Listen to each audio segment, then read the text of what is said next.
কর্পোরেশনের শ্রী দীপক মজুমদার মহোদয়, যিনি সবসময় নিরলস একটা প্রচেষ্টা আছে আগরতলাকে কীভাবে সাজানো যায়। আজকে এখানে উপস্থিত আছেন Shrimati Monika Das Dutta, honourable deputy mayor Agartala municipal কর্পোরেশনের, honourable zonal chairman central zone AMC Shrimati Ratna Dutta মহোদয়, Shri Abhishek Singh secretary urban development এবং অন্যান্য দপ্তরের, যিনি ওনার এখানে স্বাগত ভাষণের মাধ্যমে অনেক কিছু আমাদের সামনে তুলে ধরেছেন। Municipal commissioner Shri D K Chakma মহোদয় আমাদের মাঝে মঞ্চে উপস্থিত আছেন। Shri Mihir Kanti Gop, chief executive officer Tripura জল বোর্ডের এখানে উপস্থিত আছেন। মঞ্চের সামনে শ্রী শ্যামল কুমার দেব, বিশিষ্ট সমাজসেবী, এবং শ্রী সঞ্জয় সাহা, ভাইস চেয়ারম্যান মার্কপেট, এবং এখানে সমস্ত সম্মানিত যারা কর্পোরেটরগণ এখানে আগরতলা মিউনিসিপ্যাল কর্পোরেশনে উপস্থিত আছেন।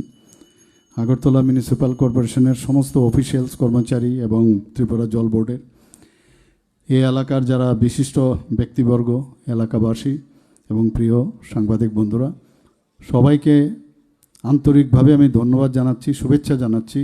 এতদিন ধরে, দীর্ঘ সময় ধরে আপনারা এখানে বসে আছেন এবং এরকম একটা মহতি কাজে আপনারা উপস্থিত রয়েছেন। আজকে আমরা এখানে দেখলাম যে বেশিরভাগ সময় কিন্তু এই ভূমি পূজনের যে কার্যক্রম, সেখানে অনেকটা সময় সেখানে গেছে। তো আগে তো আমরা কমিউনিস্টদের শাসনে ভূমি পূজন, আমি জিজ্ঞেস করছিলাম কয়েকজনকে, কোনোদিন ভূমি পূজন হয়েছে কিনা আমার জানা নেই। কোনোদিন ওরা কোনো জিনিস ভিত্তি প্রস্তর স্থাপনই হোক, কোনো জায়গায় পুজো পার্বণ তো ওনার বিশ্বাসই করেন না। কিন্তু এখানে পুরোহিত মশাই এত সময় নিচ্ছিলেন, একটু একবারও মনে হলো না যে আরে এতক্ষণ ধরে কি উনি বলছেন। মনে হলো যত করছেন তত বেশি এই যে প্রকল্পের সাথে আরও বেশি ইনভলভ হচ্ছে। তো এগুলো তো আগে এদের মধ্যে কিছুই ছিল না, ওদের মধ্যে সেই চিন্তাভাবনাই ছিল না, মাইন্ডসেটই ছিল না। ওরা জন্মও বুঝে না, মৃত্যুও বুঝে না, কী যে বুঝে যে সবগুলো প্রকৃতির নিয়ম, এইভাবেই আসবে, এইভাবে যাবে। তা আমরা তো এর থেকে বেরিয়ে মাননীয় প্রধানমন্ত্রীজি শিখিয়েছেন যে আমাদের ধর্মস্থানগুলো, রাম মন্দির থেকে শুরু করে উজ্জয়ন থেকে শুরু করে সব জায়গায় দেখেন নতুনভাবে যে পুনরুদ্ধার করার যে সেটা, মানে ধর্মস্থান তো হয়েছে, পাশাপাশি শিক্ষার জগৎ, নালন্দা হোক, তক্ষশিলা হোক, অন্যান্য সবগুলোকে কিন্তু আবার নতুনভাবে পুনরুদ্ধার করছেন। তো আমরাও সেই পথের পথিক, আমরাও চেষ্টা করছি যে, কারণ আলটিমেটলি আমার মনে আছে যখন রাজনীতিতে আমি ঢুকলাম, তো একজন ব্যক্তি, আমার দিল্লিরই একজন বড় লিডার, একদিন আমাকে বলছিলেন, আমি বললাম যে আরে এই সমস্যা হচ্ছে বা এইটা করলে, তো উনি বলছেন দিল সে কাম মত করো, দিমাগ সে কাম করো। তা আমি অ্যাকচুয়ালি উনি বলেছেন এতই না, এটা সত্যি। দিল দিয়ে যদি না কাজ করি, দিমাগ কোথা থেকে আসবে? দুটোর মিশ্রণ হলেই আমরা কাজ করতে পারবো, এবং সেইভাবে কিন্তু আমরা কাজ করছি। মাননীয় প্রধানমন্ত্রীজিও সেইভাবে কাজ করেন। ইমোশন থাকতে হবে, আর ইমোশন ছাড়া কোনো কাজ হয় না। এখানে যখন আজকের যে পানীয় জল প্রকল্পের বিষয়ে যখন আমরা ডিসিশন নিলাম, বা এই এলাকার ড্রেন থেকে আরম্ভ করে অন্যান্য বিষয়ে যখন প্রচুর টাকা এর মধ্যে আমরা খরচার চিন্তাভাবনা করলাম, আমি জানি এখানকার অনেকের অসুবিধা হচ্ছে, কারণ একটা খালি জায়গা ছিল। যখন আমার কাছে, কারণ জলের অপর নাম জীবন, আমরা সবাই জানি, জল ছাড়া তো কিচ্ছু হবে না। তো অনেকে বলছিল যে আমাদের তো এতদিন ধরে এখানে এইভাবে আমরা ব্যবহার করছি, আমাদের সুবিধা হতো।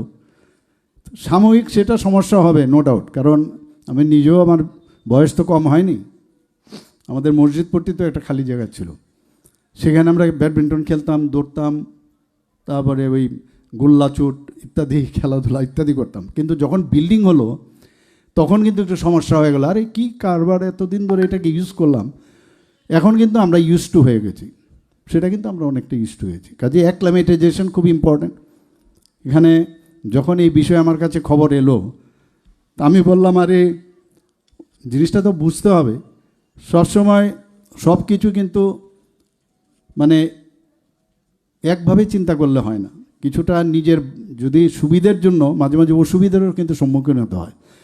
আগরতলা শহরে আমাদের এতগুলো কাজ হচ্ছে, ড্রেনের কাজ হচ্ছে, কি অবস্থা, রাস্তা চলা যায় না ইত্যাদি। আমরা গাড়ি যখন যাই এবং মোটরসাইকেল স্কুটি রিক্সাতে বসি সবসময় বিরক্তি, কিন্তু যখন হয়ে যায়, যখন সুন্দর অবস্থায় আসে, তখন কিন্তু আমরা নিজেরা প্রাউড ফিল করি।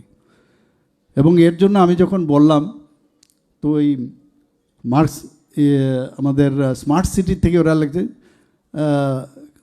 ক্ষণিকের জন্য অসুবিধার জন্য আমরা দুঃখিত, এরকম এটা দেখলাম অনেক জায়গায় লিখেছে। তো এর জন্য আমাদের সবাই বাড়িঘরও যখন তৈরি করি একটা সাংঘাতিক অসুবিধা, কিন্তু আরে কি অবস্থা, কোথায় রাখবো, মানে উনুন কোথায় রাখবো, সেই খাট পাট ইত্যাদি, ড্রেসিং টেবিল, তো খানিকটা সমস্যা হয়, কিন্তু হয়ে গেলে খুব ভালো হয়। তো আমি পরে দিয়ে খবর নিলাম যে কি ব্যাপার, এত সমস্যা কি, এটা তো খুশির বিষয়।